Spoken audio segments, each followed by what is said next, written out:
Caitlin Clark honored as AP Female Athlete of the Year. After leading Iowa to the national championship game, Clark was the top pick in the WNBA draft as expected and went on to win Rookie of the Year honors in the league. Fans packed sold-out arenas, and millions of television viewers tuned in to follow her journey. Clark's exploits were far-reaching, casting a light on other women's sports leagues along the way. Caitlin Clark raised the profile of women's basketball to unprecedented levels in both the college ranks and the WNBA, and Tuesday, December 24, she was named the AP Female Athlete of the Year for her impact on and off the court. After leading Iowa to the national championship game, Clark was the top pick in the WNBA draft as expected and went on to win Rookie of the Year honors in the league. Fans packed sold-out arenas, and millions of television viewers tuned in to follow her journey. Clark's exploits were far-reaching, casting a light on other women's sports leagues along the way. A group of 74 sports journalists from the Associated Press and its members voted on the award. Clark received 35 votes. Olympic gymnast Simone Biles was second with 25, and boxer Imane Khadif was third, getting 4 votes. Clark is only the 4th women's basketball player to be honored as the Female Athlete of the Year since it was first presented in 1931, joining Cheryl Swoops, 1993, Rebecca Lobo, 1995, and Candace Parker, 2008, 2021. I grew up a fan of Candace Parker and the people who came before me, and to be honored in this way is super special, and I'm thankful, Clark said in a phone interview. It was a great year for women's basketball and women's sports. Shohei Ohtani won the AP Male Athlete of the Year on Monday for the 3rd time.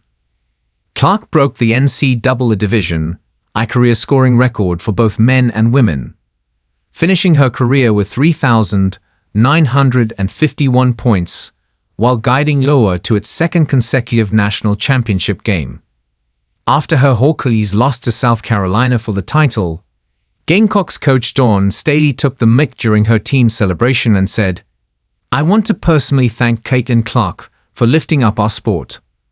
For all the success Clark has had and the attention she has brought to women's basketball, she is often the centerpiece of debates and online toxicity towards her and other players in the league."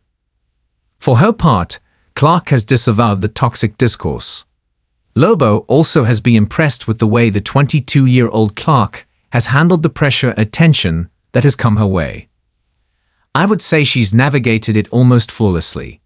She hasn't had any big missteps or misspeaks at a time you're under constant scrutiny," Lobo said. "She seemed to say and do all the right things. That's just incredible at a time when it's constant attention and scrutiny. She has not done anything to tarnish this sort of mild persona she has." As Clark handled the praise and the backlash during the heat of competition, it was hard for her to appreciate just what she was able to accomplish over the past year. But after having time to reflect on the whirlwind tour, she appreciates those who were there alongside her for the ride. "I'm thankful for the people I got to do it with," Clark said. "A year ago, I was still in the early part of my senior year in college. How fast things change, and now I can see how great a college season it was." Iowa sold out all of its games at home and on the road with Clark as the main attraction. That momentum continued into the pros. Her No. 22 jersey was prevalent wherever she played during her rookie season and will be retired at Iowa. "You'd be remiss not to acknowledge how crazy her fan base is and the eyes she gets with everything she does," said Indiana Pacers guard Tyrese Halliburton, who was often spotted courtside at Clark's Indiana Fever games. "It's a different type of popularity. She's one of the most popular athletes in the world. It's not just women's sports anymore. It's really cool to see, and she just handles it with such grace."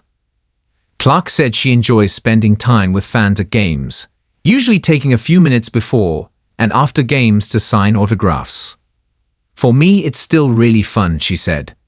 "Whether it's 15 seconds or 10 seconds or 5 seconds can be very impactful in a young girl's and young boy's life."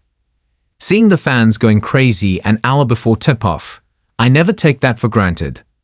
That's super cool, and I never want that to go away. After a slow start to her WNBA career, Clark eventually found her stride there too. She set the single-game assist record with 19, and also had 337 assists on the season to break that mark as well. Clark, known for her logo distance three-pointers, was the fastest player to reach 100 threes when she did it in 34 games, which helped Indiana reach the playoffs for the first time since 2016. Lobo, who won the AP Female Athlete of the Year award after lifting UConn to its first national championship, was on the court for the launch of the WNBA 2 years later. The ESPN analysts sees Clark's ascension as something different. She's brought unprecedented attention, both in the building and in viewership, to the sport that was worthy of it but didn't have it yet, Lobo said. There's never been anything like this. That time frame from 1995 to 97 was a baby step in the progression of it all. This is a giant leap forward. I've never seen anything like this. There's more attention than the sport's ever had. The numbers have been record-breaking when Clark is part of a broadcast. TV viewership in the WNBA was up 300%, thanks in large part to Clark, with ABC, CBS, ION, ESPN, and ESPN2 all having record viewers when Fever games were on. The NCAA, a women's championship game, outdrew the men on TV for the first time in the sport's 42-year history, with 18.9 million viewers tuning in to watch the event. It was the second most watched women's sporting event outside of the Olympics in the history of U.S. television. The 2024 WNBA draft was the most watched in league history, with 2.4 million viewers.